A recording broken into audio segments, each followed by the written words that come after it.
अस्सलाम वालेकुम, मैं हूं मुनीज़े जहांगीर और आप देख रहे हैं प्रोग्राम स्पॉटलाइट। नाजरीन, पंजाब के एडवोकेट जनरल शान गुल ने सुप्रीम कोर्ट में ये बताकर एक बॉम्ब गिराया कि लाहौर के कैंप जेल में 50 कैदी कोरोना से मुतासिर हैं। पहले एक कैदी था, वो 494 लोगों से मिला, बाद में इनके टेस्ट किए गए और इनमें जो 50 कैदी थे उनका जो टेस्ट है वो मुस्बत निकला। वजारत इंसानी हकूक की तरफ से बनाए गए कमीशन की रिपोर्ट के मुताबिक पाकिस्तान की जेलों में इस वक्त 77,000 कैदी हैं, जबकि जेलों में कैदियों की गुंजाइश 55,000 के करीब है। पाकिस्तान की जेलों में 60% कैदी अंडर ट्रायल प्रिजनर्स हैं, यानी कि अभी तक उनके ऊपर चार्जशीट प्रॉपर्ली नहीं हुई या उनको गिल्टी करार नहीं दिया गया। नाज़रीन, आज सुप्रीम कोर्ट की तरफ से अबूरी हुक्मनामा जारी किया गया है, जिसमें सुप्रीम कोर्ट ने कैदियों की रिहाई से मुतल्लिक तमाम फैसले कलादम करार दिए हैं। सुप्रीम कोर्ट ने रिहा होने वाले तमाम कैदियों को दोबारा गिरफ्तार करने का भी हुक्म देते हुए कहा है कि इन्हें फौरी गिरफ्तार किया जाए। अदालती फैसले के तहत जिन अफराद को रिहाई दी जा सकती है वो ये हैं: ऐसे कैदी जिन्हें जिस्मानी या जहनी इमराज लाहक हो, ज़ेर समात वो कैदी जिनकी उम्र 55 साल से जायद हो, खवातीन और कम उम्र कैदी, वो मर्द कैदी जिनका माजी में कोई मुजरमाना रिकॉर्ड ना हो। अटॉर्नी जनरल खालिद जावेद खान ने जेलों से कैदों की रिहाई या जमानतों के हवाले से तजावीज़ दी थी कि खवातीन और बच्चों पर तशद्दुद में मुलव्वस अंडर ट्रायल मुल्ज़मान को जमानत पर रिहाई नहीं मिलनी चाहिए और ये नहीं दी गई। सूबाई हुकूमतों की तरफ से कैदियों की रिहाई के लिए इक़दामात नाज़रीन उठाए गए हैं। माजी में 12 मार्च को सिंध के IG जेल खानाजात ने सूबाई हुकूमत की हिदायत पर कैदियों की सज़ा में 2 माह की रियायत दी थी। 25 मार्च को बलोचिस्तान में कोरोना वायरस के खतरे के पेश नज़र सूबे की जेलों से 78 कैदियों को रिहा कर दिया गया था। अदालतों की तरफ से भी कैदियों को रिलीफ देने के लिए अहकाम जारी किए गए थे। 20 मार्च को इस्लामाबाद हाई कोर्ट ने कोरोना वायरस के बायस अडियाला जेल में मौजूदा मामूली जुराइम वाले कैदियों को जमानती मुचलकों पर रिहा करने का हुक्म दिया था और 264 कैदी जो थे वो रिहा हुए थे। 26 मार्च को लाहौर हाई कोर्ट ने एक हुक्मनामा जारी करते हुए सूबा भर में जेल हुकाम से इन कैदियों की जमानतों के लिए अदालतों से रजू करने का कहा था, जिन्हें कानूनी तौर पर रिहा किया जा सकता है। 28 मार्च को सिंध हाई कोर्ट ने मलीर और सेंट्रल जेल से 232 के करीब जो कैदी थे उनको रिहा कर दिया था। और जेलों की बदतरीन हालात नाजरीन आप सबके सामने, आप जानते हैं कि एक कैदी जो है वो सीधी तरह जेल के अंदर सो भी नहीं सकता और हमने देखा है कि कैसे लाइनें लगी होती हैं बैतुल खला के बाहर, और जो ये छोटे छोटे बैरक्स हैं उसके अंदर 2 या 3 की जगह 5-5 कैदी जो है वो भरे होते हैं। तो इस सूरत हाल के अंदर ये जो तनाजुर है और जो सुप्रीम कोर्ट का आज ऑर्डर है, इसके ऊपर बात करना बहुत ज़रूरी है। हमारे साथ है सेनेटर वलीद इकबाल साहब, उनका ताल्लुक तहरीक इंसाफ से है और वो सेनेट की कमेटी बराए दिफा के चेयरपर्सन हैं और एक वकील भी हैं। सेनेटर जावेद अब्बासी साहब हमें ज्वाइन कर रहे हैं, उनका ताल्लुक पाकिस्तान मुस्लिम लीग नून से है, वो सेनेट की कमेटी बराए लॉ एंड जस्टिस के चेयरपर्सन हैं, तो he is the right person for this topic. Faisal Karim Kundi साहब हमें ज्वाइन कर रहे हैं, उनका ताल्लुक पाकिस्तान पीपल्स पार्टी से है और एक अहम लीडर हैं पाकिस्तान पीपल्स पार्टी के, वो कौमी असम्बली के डिप्टी स्पीकर भी रह चुके हैं। और हमें ज्वाइन कर रहे हैं आबिद साकी साहब, आप वाइस चेयरपर्सन हैं पाकिस्तान बार काउंसिल के, और आपने इस हवाले से एक पिटिशन भी दायर की थी कि जो अंडर ट्रायल प्रिजनर्स हैं उनको छोड़ा जाए।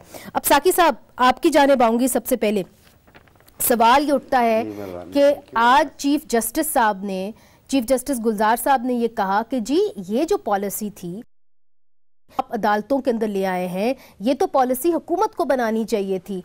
तो क्या हुकूमत का काम था कि अंडर ट्रायल प्रिजनर्स को देखे? इसलिए चूंकि आप देखिए कि इटली ने भी अपने प्रिजनर्स को छोड़ा है, फिर हमने देखा है कि ईरान में जो इतनी सख्त रजीम है उन्होंने भी अपने कैदियों को छोड़ा है।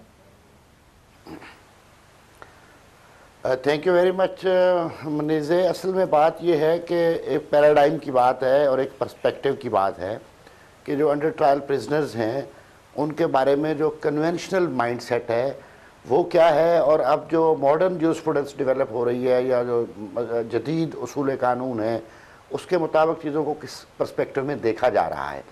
असल मसला ये है कि अंडर ट्रायल प्रिजनर जो है, एक तो ये है कि वो कन्विक्शन से पहले के अरसे में सज़ा काट रहा है, अब उसको बरी होने के बाद उसकी जो कॉम्पनसेशन और रेपरेशन है उसके उस ज़िंदगी के उस वक्त की, उस टाइम की, उस लॉस की वो कोई पॉसिबल नहीं हो सकती। ये तो हो सकता है कि वो अगर कन्विक्ट हो जाए तो ठीक है, फिर उसकी जो प्री ट्रायल जो डिटेंशन पीरियड है उसका उसमें इंक्लूड कर दिया जाए। लेकिन नॉर्मली जो ट्रायल कोर्ट के बाद हायर कोर्ट्स में जो रेशो ऑफ एक्विटल है वो मेरा ख्याल है कोई मोर देन 90% है। अच्छा। जो कैपिटल केसेस में पर्टिकुलरली। तो आप देखें कि इस तरह की सूरत हाल में आप जिन लोगों को सफ़र कर रहे हैं जो without determination of the guilt अपने जुर्म के साबित होने से पहले का अरसा जो वो जेल में गुजार रहे हैं, उसके बारे में मॉडर्न जूरिस्प्रूडेंस अब थोड़ी सी डेवलप हुई है और इसको और तराजर में देखा जा रहा है कि बेल जो है, बल्कि ये तक कहा जा रहा है कि बेल जो है वो उसमें बंदे को रखना असल में किसी को श्योरिटी के तौर पर दे देना है in order to supervise his movements and the patterns of the life. तो इसको बड़ा लीनियरली लिया जा रहा है। अच्छा, दूसरा सवाल मेरा ये है कि अंडर ट्रायल प्रिजनर क्यों अंडर ट्रायल प्रिजनर है?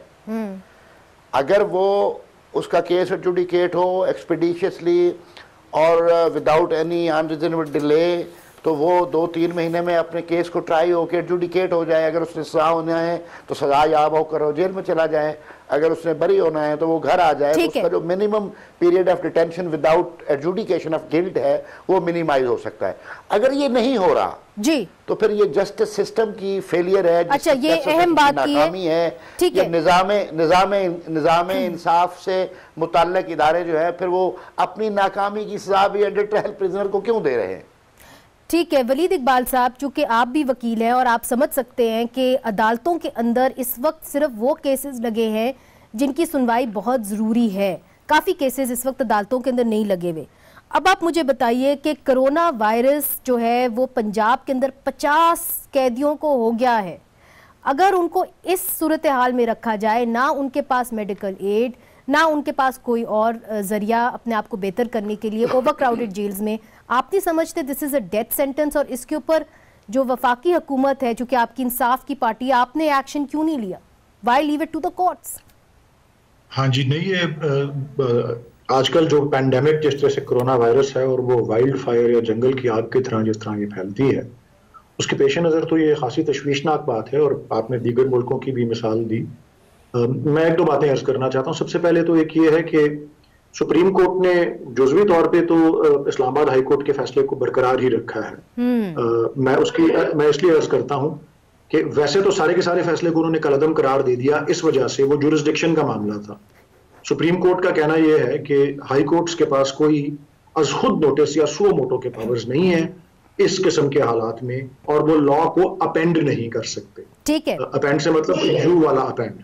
तो उस वजह से उन्होंने वो फैसला कलदम करार दिया, लेकिन उसके बहुत से हिस्से को रिटेन किया है। दुरुस्त। वो अंडर ट्रायल प्रिजनर्स जिन्होंने आपकी निशानदेही भी की, जो कि खास जो हीनियस क्राइम्स में है, जिनकी सजाएं 3 साल से ज्यादा की हैं। आप समझते हैं कि इज दिस इनफ वलीद साहब? Is this enough? काफी है जी। उसके अलावा जो उन्होंने उसके साथ साथ कहा है वो यही है कि कोई बाकायदा SOPs होने चाहिए प्रिजनर्स के लिए, और उनको क्वारंटीन करने के लिए जो कि टेस्ट पॉजिटिव कर जाएं। और ये खैर थोड़ा सा इस बात में मसला इस तरह का जाता है कि आपने भी बताया कि इधर मैं आपको वलीद साहब अगर इजाजत दें तो मैं जावेद साहब की तरफ भी जाना है। बात यह है कि क्वारंटाइन किया गया था कुछ कैदियों को, मगर जावेद अब्बासी साहब उनको क्वारंटाइन और लोगों के साथ किया गया, और फिर बाद में जब उनके भी टेस्ट हुए तो उनके भी जो कोविड के टेस्ट हैं वो पॉजिटिव निकले। अब सेनेटर अब्बासी साहब, बात यह है कि इसके ऊपर एक इस्लामाबाद हाई कोर्ट की जजमेंट भी है, और उन्होंने ये कहा है कि अगर मैं कैदी हूँ तो मेरा जो ज़िंदगी और सब कुछ है वो स्टेट के हाथ में है। उन्होंने देखना है कि मुझे कोई किसी किस्म का हार्म ना हो। अब इसके अंदर उन्होंने ये भी इजाज़त दी है कि कोई कैदी एक स्टेट को सू भी कर सकता है अगर उसकी ज़िंदगी को जेल के अंदर ख़तरा हो। तो आप इस मामले को कैसे देखते हैं? क्या आपकी कमिटी, क्या स्टेट को कोई एक्शन नहीं लेना चाहिए कैदियों के हवाले से? बिस्मिल्लाहिर्रहमानिर्रहीम, बहुत शुक्रिया। देखें जी, हम सारे इस बात को जानते हैं कि हम एक्स्ट्रा सिचुएशन से गुजर रहे हैं, ये कोई आम हालात नहीं है। ये कोरोना वायरस जब से आया है, ये सारे पाकिस्तान का मसला नहीं, ये सारी दुनिया इससे मुतासर हो रही है। और वो बड़े डेवलप जो कंट्री से वो भी बड़े मुतासर हो रहे हैं, वो भी वो एक्स्ट्राऑर्डिनरी सिचुएशन में एक्स्ट्राऑर्डिनरी स्टेप लेने पड़ते हैं।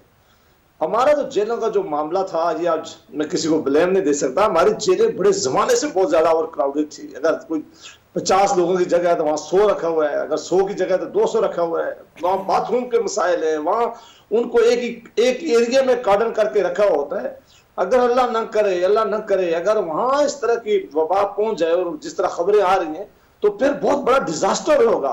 वो जो अंडर ट्रायल प्रिजनर हैं, अगर अल्लाह न करे कल वो चले जाते हैं, उनका पूरा इलाज भी हो सकता है और उन्हें आप अलादा भी नहीं कर सकते। तो ये तो जिम्मेदारी अभी तक स्टेट की है कि अभी उनका ट्रायल चल रहा है। पता नहीं कल साबित हो जाए कि उनको वो जो जुर्म था वही ठीक नहीं था। एक ट्रायल में साबित हो जाए कि वो मुलजम थे, मुजरम नहीं थे, लिहाजा उन्हें रखा गया है। तो लिहाजा इस सूरत माल में एक ज्यादा बड़ा इकदाम लेने की जरूरत थी। ठीक है, मेरा ख्याल है आपकी जो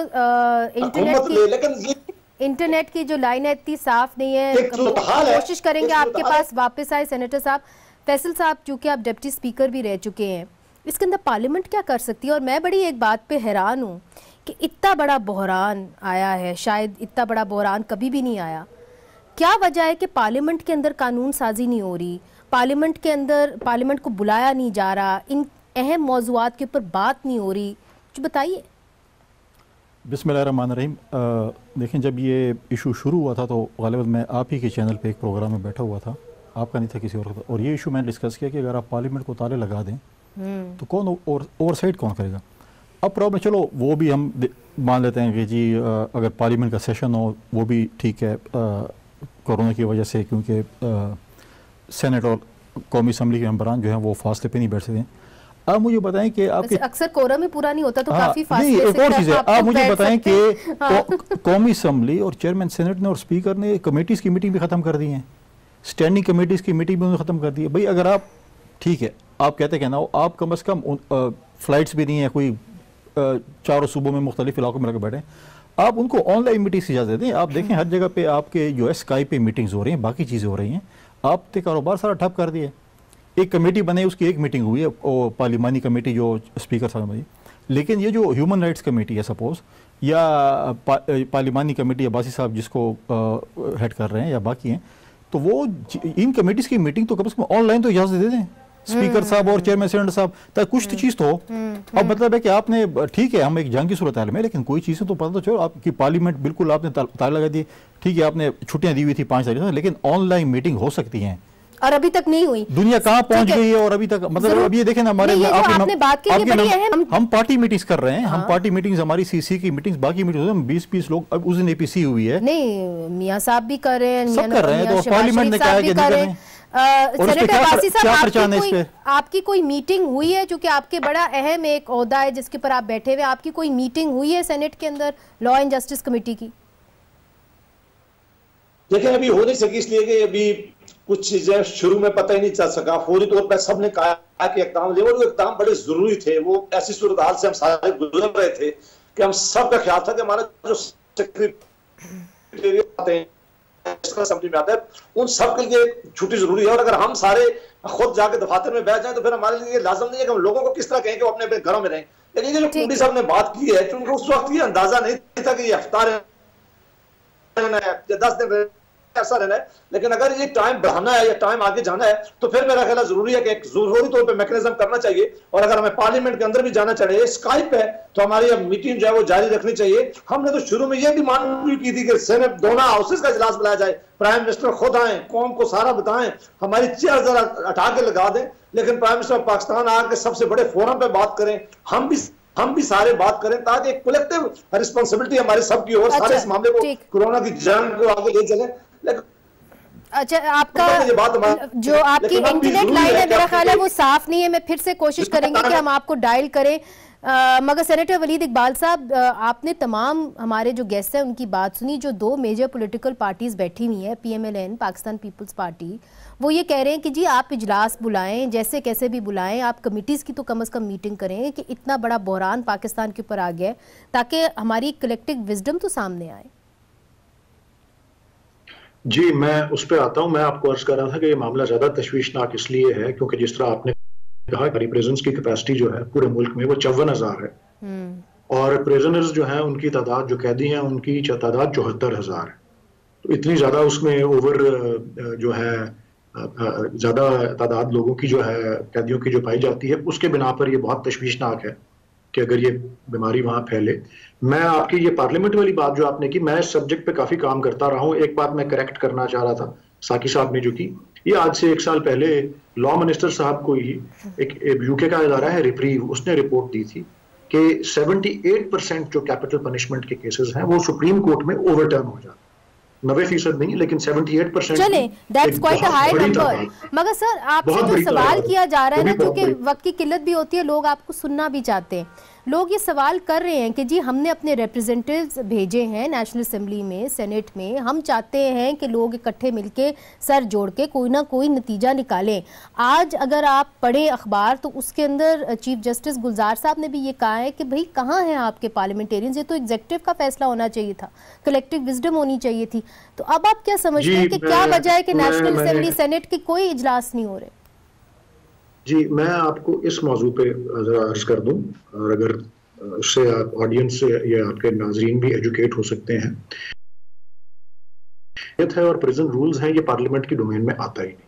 वैसे पार्लियामेंट की मीटिंग होनी चाहिए, वो एक अलग बात है कोरोना के हवाले से, लेकिन प्रिजन्स का निजाम जो है वो एक सूबाई सब्जेक्ट है।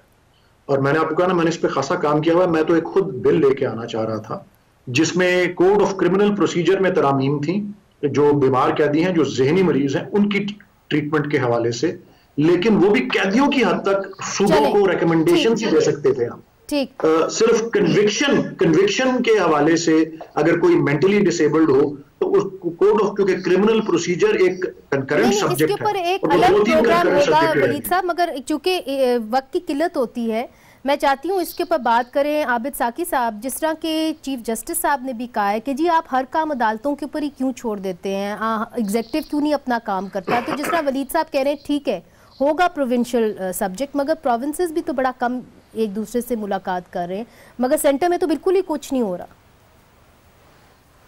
मेरा ख्याल है प्रोविंशियल लेवल पे कोई उसको जब जुडिशरी को सेंसिटाइज किया गया, या जुडिशरी ने प्रोविंशियल लेवल पे, हाई कोर्ट्स लेवल पे खुद इस चीज़ को महसूस किया कि कोई activity towards the betterment of the under trial prisoners या जेल के अंदर के हालात के हवाले से, तो ये जो जब ये सेंसिटाइज हुए सिंध हाई कोर्ट भी और इस्लामाबाद हाई कोर्ट भी, तो उन्होंने ये यानी पहला कदम उठाया। मैं समझता हूँ अगरचे ज्यूरिसडिक्शन के इशू पे उस इस्लामाबाद हाई कोर्ट का या सिंध हाई कोर्ट का फैसला यानी मुअत्तल भी अगर हो गया या सॉरी मनसूख भी हो गया है, तो मैं समझता हूँ कि ये पहला कदम उठाने वाले लोगों ने जो इक़दामात किए थे अटॉर्नी जनरल साहब की इस्तदा की सूरत में, वो एक हद तक कायम रहे हैं, एक हद तक, सिवाय इसके कि ANF के और नैब के अंदर आने वाले जो लोग थे जिनको मेरा ख्याल है अनड्यू एडवांटेज वो समझते थे कि इनको दिया जा रहा है, तो उसको एक्सक्लूड किया है, तो बाकी चीज़ें तो इंटैक्ट हैं।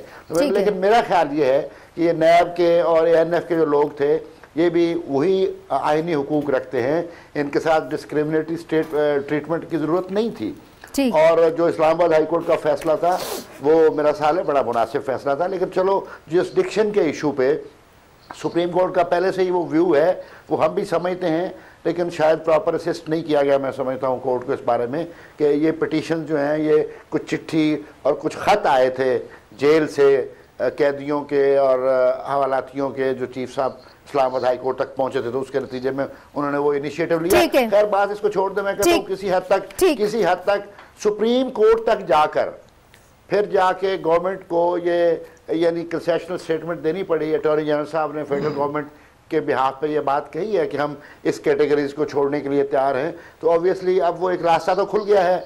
अब अंडर ट्रायल प्रिजनर्स को जो छोटे क्राइम में हैं और जिस जुराइम की सज़ा 10 साल से कम है, तो उनको इस बीमारी की बुनियाद पर अगर रिलीज़ करते हैं तो 75% लोग जो हैं जेलों में वो तो अंडर ट्रायल प्रिजनर हैं। ठीक है, ठीक साकी साहब, जो लोग हैं वो कॉन्विक्ट हैं। आप कह रहे हैं कि राह हमवार होगी, ठीक है, आप कह रहे हैं राह हमवार होगी, मगर और भी कुंडी साहब और भी बहुत सारे ऐसे लोग हैं जो गायब हैं, जिस तरह के फॉर एग्जांपल उज़ैर बलोच साहब को प्रोड्यूस किया गया कोर्ट के अंदर, बड़े अरसे जो थे वो किसी और अदारे के तहवील में थे। तो जो लापता अफराद लोग हैं और बाकी जो इंटर्नमेंट सेंटर्स में हैं उनका भी तो पता लगाया जाए कि वो कहाँ हैं। अब उनको भी कोरोना वायरस अगर आउटब्रेक हो गया है तो उनको भी शायद कोर्ट में अगर किया जाए तो बेहतर होगा, मुनासिब होगा। क्या कहते हैं? ये बात भी आपकी दुरुस्त है कि जो मिसिंग पर्सनस हैं वो उनके मतलब पूछना चाहिए, लेकिन बाकी ऐसे इदारे हैं आप देखें जो हमारे पुलिस के या FC के हमारे जो जवान हैं जो बैरकों में रहते हैं वो भी ओवर बर्डन है। आप जब भी आप देखें सुबह जब लेटर्स देते हैं कि जी हमें इमदाद चाहिए और हमारे बैरक्स ओवर बर्डन है, इस तरह हमारे फ़ौज के जवान भी ऐसे हैं बैरकों में जो रहते हैं वो भी इकट्ठे रहते हैं और अक्सर वो भी जो है ओवर बर्डन हर जगह पे तकरीबन ऐसे हैं जैसे जेलों में है। और जैसे आपने मिसिंग पर्सन की बात की, बिल्कुल मिसिंग पर्सन का जो है वो होना चाहिए क्योंकि कोर्ट में उनका गालिबन कोई केस भी सुप्रीम कोर्ट में चल रहा था। तो ये चीज़ें हैं जिसको जो है इसको मॉनिटर करना चाहिए। और फिर मैं दोबारा इस चीज़ पे आऊँगा कि ये ओवरसाइट जो पार्लियामेंट करती है और स्पीकर साहब को आपकी तवज्जो से इस प्रोग्राम की तवज्जो से मैं दोनों हाउसेस के जो हेड्स हैं उनको मैं ये रिक्वेस्ट करूँगा कम से कम अपनी कमेटीज़ की मीटिंग तो आप ऑनलाइन इजाज़त दे दें उनको, ताकि वो जिधर भी बैठे उस पर क्या खर्चाना है। अगर मैंने फॉर एग्जांपल अगर अब्बासी साहब ने मीटिंग करनी है या वलीद इकबाल साहब ने अपने घर में बैठ के स्काइप पे करेंगे ना, या जूम है या कोई और उस पर करेंगे और बैठ के ये चीज़ें तो कम से कम ये करें। अगर आप कहें कि नहीं ये चीज़ नहीं करना और ऐसे ही बैठना है, ठीक है, पार्लियामेंट का इजलास नहीं हो सकता, मजबूरी है, लेकिन कमेटीज़ के इजलास, सूबाई असम्बली कमेटीज़ के इजलास, कौमी और सेनेट के इजलास ये तो हो सकते हैं और आप हुकूमत को अच्छे मशवरे भी उस पर दे सकते हैं। अब ये नहीं है और इस वक्त मशवरों की शायद बहुत जरूरत है और कलेक्टिव थिंकिंग की बहुत जरूरत है। इधर कोरोना है जिस पे पॉलिटिक्स नहीं करनी चाहिए, मशवरा अच्छा देना चाहिए और तनकीद भी हो तो पॉजिटिव तनकीद होनी चाहिए। सियासी जो एक रुझान है या सियासी जो थिंकिंग है वो सामने आनी चाहिए थी और वो सिर्फ और सिर्फ पार्लियामेंट से आ सकती थी। अभी तक क्यों नहीं इजलास बुलाया गया, इसका कोई जवाब हमारे पास नहीं है। मगर फैसल करीम कुंडी साहब ये कह रहे हैं कि अगर कमेटी की मीटिंग्स हों तो फिर मामलात आगे बढ़ सकते हैं, हल की तरफ हम हल ढूंढ सकते हैं सियासतदान। छोटा सा वक्फा लेते हैं और वक्फे के बाद फिर डॉक्टरों के बारे में भी बात करनी है। वक्फा लीजिए।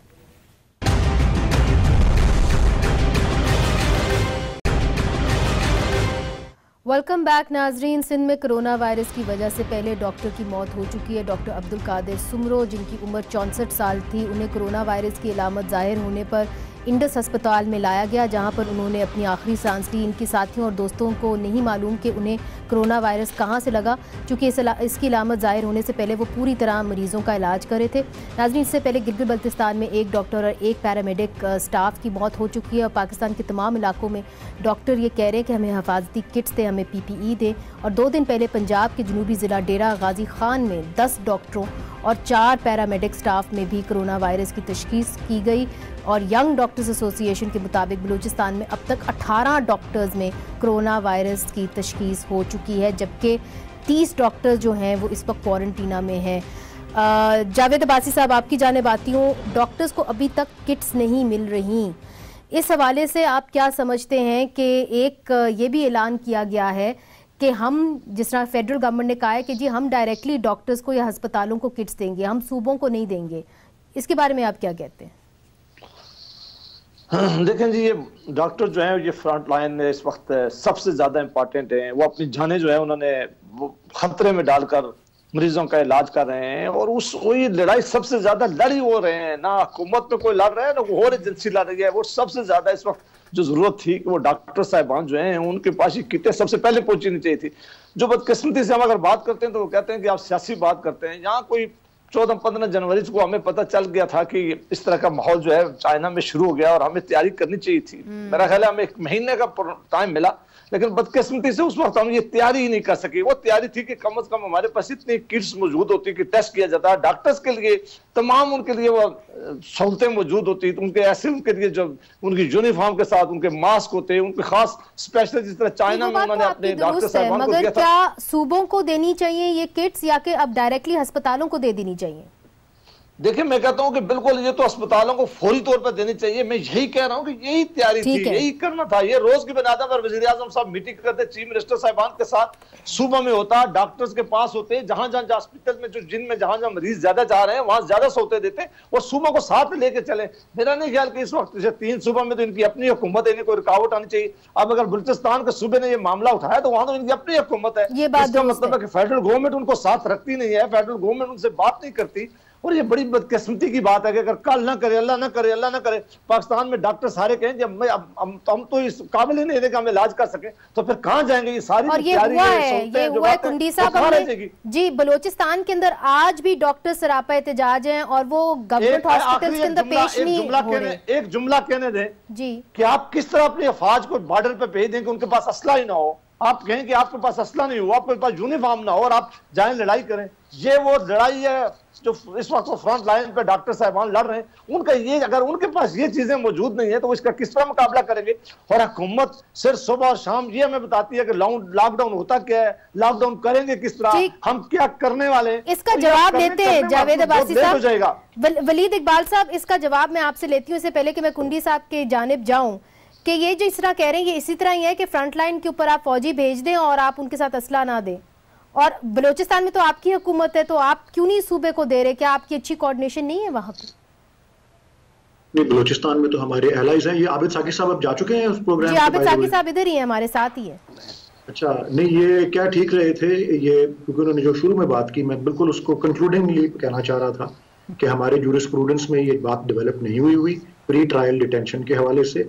एज अ रूल नहीं होनी चाहिए, pre trial detention should be an exception to the rule. ठीक है, ये मैं अलग प्रोग्राम आपके साथ और जनाब आबिद साकी साहब के साथ रखूंगी, मगर सर इस वक्त हजूर मेहरबानी करें, ये एक्स्ट्राऑर्डिनरी सिचुएशन है, यहाँ केसेस किस तरह हो, ट्रायल किस तरह हो, ट्रायल किसने करना है, बिल्कुल ऐसा ही होना चाहिए। मैं तो कह रहा हूँ सिचुएशन में बिल्डिंग में आग लगी हुई है, पहले ये फैसला करें कि इस आग से लोगों को किस तरह निकालें। और हमारे 2018 का डेटा के मुताबिक 62% जो कैदी हैं वो प्री ट्रायल जो है वो। सेनेटर वलीद इकबाल साहब, बात यह है कि ट्रेन अब आगे निकल गई है, इसीलिए आपसे ये पूछ रहे हैं कि बलोचिस्तान में वो ये कह रहे हैं कि अगर आपकी हुकूमत है तो कोऑर्डिनेशन क्यों नहीं हो रही? वहां पे आप क्यों कतरा रहे हैं कि आप बलोचिस्तान हुकूमत को नहीं भेज रहे, आप सीधा अस्पताल भेज रहे हैं PPE इक्विपमेंट? हाँ जी, देखिए मैंने अर्ज किया कि हमारी हुकूमत वहाँ नहीं है, हमारी एलआई पार्टी है जो कि उसकी कोalition गवर्नमेंट हेड करती है। हमारी तो बलूचिस्तान में कोई हार्डली एक आधी को सीट आई है PTI की 2018 के इलेक्शन में। मैं जो अर्ज करना चाह रहा हूँ वो वंस अगेन ये है कि सबसे पहले तो ये कि मैं बहुत खराज तहसीन पेश करता हूँ पाकिस्तान भर में तमाम और दुनिया भर में जो फ्रंट लाइन पे जो कर रहे हैं इसका सामना, जो डॉक्टर्स हैं, जो नर्सेज हैं, जो पैरामेडिकल स्टाफ है, बहुत दाद के मुस्तहक हैं और बहुत बड़े हीरोज हैं, हर मुल्क में वो है, तो पाकिस्तान भी उसको तस्लीम करता है। जी, सब कह रहे हैं ये। मैं अर्ज कर रहा हूं कि किसी भी बहुत ज्यादा तरक्की याफ्ता मुल्कों में भी इक्विपमेंट और पर्सनल प्रोटेक्टिव और हर चीज के हवाले में शॉर्टेजेस और डिलेज पाए गए हैं। तो ये कोई ऐसी गैर मामूली बात नहीं है। ये बात ये है कि कल ठीक है जो भी कोई है, ये बात कल से पहले NDMA ने देखे जी ट्रेन आपने चलानी है तो फिर आप ही चलाएं, तो मुझे डब्बे से उतार दें। बात ये है वलीद साहब के वक्त की किल्लत होती है, बात आगे भी तो बढ़ानी है ना। कुंडी साहब भी बैठे हैं, कुंडी साहब आप देखें जिस तरह कह रहे हैं कि एक इक्विपमेंट कम है। मुझे बार बार इसलिए पिछले सवाल पे जाना पड़ता है क्योंकि आपने मेरा कोई भी पूरा जवाब नहीं दिया। मुझे या तो दावती ना दें या डब्बे से उतार दिया करें। मैं कह रहा हूँ वलीद साहब अब टाइम ही इतना होता है, आपके लिए मैं एक आपका 1 to 1 कर लूंगी प्रोग्राम ताकि आप आराम से बात हो जाए, मगर अब थोड़ा सा आगे बढ़ना चाहिए। वलीद साहब को 1 to 1 बुलाएं जी किसी प्रोग्राम। हाँ, ऐसा ही करेंगे। देखिए कुंडी साहब, बात जो वो कह रहे हैं ना कि वो बाकी में डॉक्टर्स की इक्विपमेंट की किल्लत है, अमेरिका में भी है, तो इसके अंदर इनका इतना कोई खास कसूर नहीं है। नहीं, ऐसा नहीं है जी। और 50,000 मास्क पहुंचाए हैं NDMA ने, 50,000 मास्क। ठीक है जी, वी गॉट योर पॉइंट जी कुंडी साहब। उनकी जरूरत थी, बाकियों से ज्यादा पहुंचाए हैं वहां पे। देखिए बात यह है कि मैं गालिबन 2 दिन पहले 2 दिन की बात है कि मैं एक TV प्रोग्राम में बैठा था, मेरे साथ होम मिनिस्टर थे बलूचिस्तान के, इनके एलाइज हैं, उन्होंने भी इसी चीज़ का शिकवा किया कि हमें कम। देखें अगर ये जंगी सूरत हाल है, अपोजिशन भी हुकूमत के साथ है, तमाम इदारे हुकूमत के साथ हैं, हम चाहते हैं, और ये जो इस वक्त जंग लड़ रहे हैं वो हमारे डॉक्टर्स हैं, पैरामेडिक्स हैं, नर्सेज हैं, तो इनको आपने ये चीज़ें पहुंचानी है। अगर कल जो अफसोसनाक वाक़या हुआ है नहीं होना चाहिए था, मतलब है कि ठीक है डायलॉग के ज़रिए होता था, लेकिन फिर भी एक गलत चीज़ हुई। फिर देखें आज SPR ने वही मास्क पहुँचा नहीं दिए। मगर मुझे ये बताइए, देखिए अगर शॉर्टेज थी, NDMA ने उन्हें आईएसपीआर की प्रेस रिलीज आई है, आईएसपीआर की प्रेस रिलीज आई है, मगर यही सवाल है कि फिर वो फेडरल गवर्नमेंट ने क्यों नहीं पहुंचाए, आईएसपीआर ने क्यों पहुंचाए? एनडीएमए से आर्मी चीफ ने कहा है कि पहुंचा दे। एनडीएमए ने पहले भी एनडीएमए नहीं पहुंचाए थे, अभी भी एनडीएमए नहीं पहुंचाए। वलीद साहब मैं बात कर लूं अगर आपकी इजाजत हो? जी जी, बात मुकम्मल करें। तो प्रॉब्लम ये है, देखें कोऑर्डिनेशन है ना, तो फिर अगर ये चीज़ कमी थी तो ये चीज़ें कल चली जाती। तो आज एसपीआर की मैंने ट्वीट देखी कि वो पहुंच गई, तो ये कोऑर्डिनेशन की बात होती है, ये लैक ऑफ कोऑर्डिनेशन है। मैं ये कह रहा हूँ लैक ऑफ कोऑर्डिनेशन की, अब मैं इस पर पॉलिटिक्स नहीं करना चाहता। आप लैक ऑफ कोऑर्डिनेशन की वजह से आईएसपीआर को अंदर देखिए, अब मुझे आप बताएं कि प्राइम मिनिस्टर साहब, पंजाब के वज़ीर आला साहब, केपीके के वज़ीर आला साहब, आप बताएं कि जिन जिन इलाकों में गए हैं क्या उन्होंने अपने पार्लियामेंटेरियंस को ऑन बोर्ड लिया है? वो जब भी जाते हैं पीटीआई के लोगों को बुलाते हैं, बाकी जमातों के जो पार्लियामेंटेरियंस हैं वो ये समझते हैं कि ये नुमाइंदे नहीं है इस इलाके के। अब ये बताएं उनकी मूवमेंट देखें ना, जो मगर देखिए बलूचिस्तान में तो इनकी एलाइज है, एलाइज, वो तो एलाइज की बात करूं मैं, कोऑर्डिनेशन की उस पे आ गया कि कोऑर्डिनेशन की ये फुकदान है कि आप अपोजिशन को समझते हैं कि यार ये सारे तो चोर डाकू हैं, तो कुछ नहीं। मगर जो आपने बात नुक्ता उठाया है ना, मैं आबिद साकी साहब की जानिब जाऊंगी, मगर छोटा सा वक्फा मुझे कहा जा रहा है कि मैं शामिल कर लूं। आबिद साकी साहब, वक्फे के बाद मैं आपसे ये पूछूंगी कि जिस तरह कुंडी साहब ये कह रहे हैं कि जी लैक ऑफ कोऑर्डिनेशन है, और उसके नतीजे के अंदर फिर ये आईएसपीआर की ट्वीट आई जहां पे उन्होंने कहा कि हम ये इक्विपमेंट जो है डॉक्टर्स के लिए वो हम खुद पहुंचाएंगे। क्या ये लैक ऑफ कोऑर्डिनेशन था जिसकी नतीजे में ये ट्वीट आई? इस पे बात करेंगे वक्फे के बाद। वेलकम बैक नाजरीन। हमने जब बात शुरू की थी तो हमने कैदियों से की थी। साकी साहब हमारे साथ मौजूद हैं, चेयरपर्सन है पाकिस्तान बार काउंसिल के। साकी साहब, अब जो कि सुप्रीम कोर्ट ने ये फैसला कर लिया है कुछ लोगों को छोड़ने का, क्या इधर तक ही है कि ये इन्होंने फैसला किया और ये कैदी छूट जाएंगे? चूंकि इसके छूटने के दरमियान और ऑर्डर के दरमियान एक लंबा फासला उन्होंने तय करना है, उन्होंने श्योरिटी बॉन्ड्स भी भरने हैं। अब जबकि अदालतें ज़्यादातर बंद हैं तो ये कैसे होगा? आप समझते हैं कि ये सारे कैदी जो है ये छूट जाएंगे जिनका ऑर्डर दिया गया है? नहीं, एनार्किक सिचुएशन हो गई है। एक तो ये है कि अब जो लोग रिहा हो चुके हैं उनकी पकड़ तकड़ के लिए पुलिस जो है वो एक अदरवाइज एक एक्सरसाइज, एक मैसिव एक्सरसाइज उसको अंडरटेक करनी पड़ेगी। और फिर अगर उनको छोड़ना ही है, और जैसे अटॉर्नी जनरल साहब की तमाम जो रिकमेंडेशंस थी उनको उन्होंने तस्लीम भी फरमाया है सुप्रीम कोर्ट ने, तो फिर वो 10 साल से कम उम्र वाले और जोविनाइल और विमेन और सिक इनफर्म ये सारे लोग अगर छोड़ने ही हैं तो वो दोबारा पकड़ने से पहले ही उनको किसी तरह की एग्जामिन कर लिया जाए कि जिसकी एंटाइटलमेंट बढ़ती है गवर्नमेंट लेवल पे, उसको वो देख लें और उसको वो अरेस्ट ना करें। यानी लोगों के दुख और मसाइब में कमी की बजाय रियासती इदारे यानी अपनी वो एक अथॉरिटी इस्टेब्लिश करने के जो एक कॉलोनियल माइंडसेट है, मैं समझता हूँ हमारा माइंडसेट डीकॉलोनाइज नहीं हुआ, ना इदारों का कैरेक्टर जो है वो डीकॉलोनाइज हुआ है। तो वो सारी बातें, और एक पर्टिकुलर बात मैं अक्सर सोचता रहता हूँ कि 1973 में कॉन्स्टिट्यूशन आ गया था, उसमें एक पूरा चैप्टर है जिसमें शहरियों के बुनियादी हुकूक का तयन कर दिया गया, और उस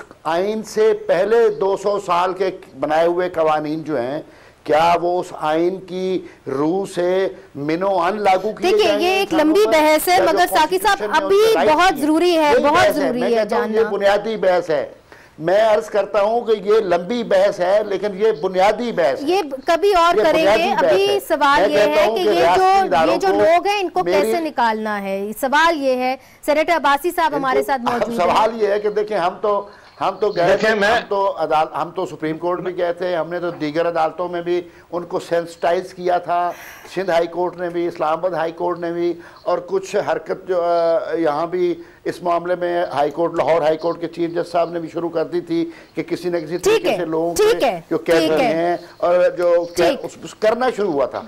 लेकिन अब या तो हम तो कहते थे कि सुप्रीम कोर्ट एक खुद यूनिफॉर्म और कॉम्प्रिहेंसिव पॉलिसी और एक ऑर्डर खुद ठीक है। सेनेटर अब्बासी साहब इस पे आप क्या कहेंगे? मैं इस पे आता हूँ। इससे पहले मनीषा कि आप इससे बहुत सारे ऐसे इशू हैं, आज बड़ा इंपॉर्टेंट इशू है जो मैं आपके सामने लाना चाहता हूँ। मैं समझता हूँ कि आपकी जिंदगी आप मेहरबानी करके और प्रोग्राम में भी बात करूँ, मैं सुबह चेयरमैन सेनेट से भी बात करूंगा इंशाल्लाह, और मैं मिनिस्टर कंसर्न से भी बात करूंगा। बहुत बहुत सारे लोगों की डेथ हो गई थी, जो नेचुरल डेथ हो गई थी यूरोप के अंदर। बहुत सारे लोगों की डेड बॉडी वहां से पड़ी हुई है, वो लोग बड़े परेशान हैं, उनके घरों में यहाँ पता चल गया है, वो अपनी डेड बॉडी भिजवाना चाह रहे हैं हुकूमत से मेहरबानी करके कि जिनकी डेड बॉडीज पड़ी हुई हैं, वो स्पेन में, जर्मनी में, वो इटली में, बाकी ममालिक में, इनके पास अपने इन्वेस्टर बैठे हुए हैं, वो कोई काम नहीं है, और फौरी तौर पर इन्वेस्टर को कहें और एक जहाज भेजें, ताकि यहाँ खानदानों में पता चल गया कि लोगों की डेथ हो गई है, यहाँ मातम उनके चल रहे हैं, डेड बॉडी उनकी पड़ी हुई है, वो रोज राब्ता कर रहे हैं, कोई राब्ता करने वाली जगह नहीं है। जरूर हम एक्स्ट्राऑर्डिनरी सिचुएशन में गुजर रहे हैं, जंग की हालत हो सकती है, मगर ये नहीं हो सकते। देखिए बहुत सारे मसाइल हैं सेनेटर अब्बासी साहब, आप दुरुस्त फरमा रहे हैं, बहुत सारे मसाइल हैं। कुंडी साहब लपेटते हुए लोगों को पहुंचानी चाहिए वापस, लपेटते हुए बात को, अब वलीद इकबाल साहब यहाँ पे बैठे हुए, हुकूमत को क्या करना चाहिए, मुख्तसर बात करिएगा, तजवीज़ दीजिएगा, क्योंकि आप डिप्टी स्पीकर रह चुके हैं, यू कैन अंडरस्टैंड कि हुकूमत कैसे फंक्शन करती है। देखें, पहली बात तो यह कि मैं नहीं समझता, और ये तनकीद पर इसलिए कि अभी तक कोऑर्डिनेशन है, कोऑर्डिनेट करें, कोऑर्डिनेशन को तजवीज़ दें, कोऑर्डिनेशन करनी चाहिए अपने इदारों के दरमियान, अपने पॉलिटिकल पार्टीज़ के दरमियान। ये वक्त है जंग का, और जंग में हम सब इकट्ठे हैं, उसके बाद हम पॉलिटिक्स करेंगे, फिर हर किसी की अपनी पार्टी है, हर कोई अपनी पॉलिटिक्स करेगा। लाइक एक वॉर कैबिनेट बननी चाहिए। देखिए कोऑर्डिनेशन की कमी है। देखें आप, मैं कह रहा हूँ कि पॉलिटिकल पार्टीज में, बाकी इदारों में बहुत कोऑर्डिनेशन कमी। एक और चीज़ जो आप कर सकते हैं, हमने खैबर पख्तूनख्वा में हमारे शुरू किया पीपल्स डॉक्टर फोरम ने, कि उन्होंने अपने नंबर्स दिए हैं ऑनलाइन, क्योंकि अभी तो मरीज जा नहीं सकते हॉस्पिटल में, तो ऑनलाइन केयर करें लोगों को, मतलब मेडिसिन और ये चीज़ें जो है ना फ्री ऑफ कॉस्ट उनकी जो है ना ऑनलाइन सर्विस उन्होंने शुरू की हुई है। इस तरह बाकी सूबों में बाकी पार्टी को भी चाहिए कि वो ये चीज़ शुरू करें, ताकि छोटे मोटे जो मरीज है, जो आपने बुनियादी बात की है सेनेटर वलीद इकबाल साहब, वो ये कहा है कि आप कोऑर्डिनेशन करें, और अगर आप कोऑर्डिनेशन करेंगे तो साथ मामले जो हैं वो हल की तरफ जा सकते हैं। जिस तरह के सेनेटर अब्बासी साहब भी कह रहे हैं कि कम से कम आप मीटिंग्स तो शुरू करें ना, जो आपकी कमिटीज़ हैं सेनेट के अंदर और पार्लियामेंट के अंदर। इसके ऊपर आपकी राय मैं चाहूँगी बिलखसूस इस इशू के ऊपर। जी, आई थिंक मेरे ख्याल में कमेटी मीटिंग्स जो है वो तो रिस्टोर हो जानी चाहिए। वो 13 या 14 तारीख को बंद की गई थी। असेंबली और सेनेट की इजलास जो है वो इसलिए करने इस वक्त जो है उनको रुका गया है क्योंकि अगर आपने बाकी सारी इज्तिमा की जगह बंद की हुई हैं, शादी हॉल बंद किए हुए हैं, और वो स्टेडियम्स बंद किए हुए हैं, जिम्स बंद की हुई है, रेस्टोरेंट्स बंद किए हुए हैं, तो फिर इस तरह नेशनल असेंबली का हॉल तो थोड़ा सा क्रैम्प्ड है, सेनेट में तो मेरे ख्याल जगह छोड़ के बैठ भी सकते हैं, तो वो जरा कॉम्प्लिकेटेड है कि पूरा इजलास बुलाना इस वक्त। ठीक है, मतलब कौमी असेंबली का ही हुआ था, आप समझते हैं कि कमिटीज होनी चाहिए। सबने ये तय किया था कि बेहतर है कि नहीं करें अभी इज्तिमा जो है वो बेहतर है अवॉइड करने से। और जहां तक ताल्लुक डेड बॉडीज का है, जी हुकूमत ने अब तक हर मुमकिन इकदाम रिलैक्स करके जो हमने बंद किए हुए थे एयरपोर्ट्स और एयर स्पेस को, अभी तक जिंदा लोगों को तो लाने और ले जाने का काम किया है। इंशाल्लाह डेड बॉडीज तक भी जरूर आ जाएंगे। बहुत से लोग तो जिंदा वहां पे बहुत से मुल्कों में ट्रैप्ड हैं और बिल्कुल दुरुस्त फरमाया। जी बिल्कुल, आपने दुरुस्त फरमाया कि सऊदी अरेबिया के अंदर और दुबई के अंदर भी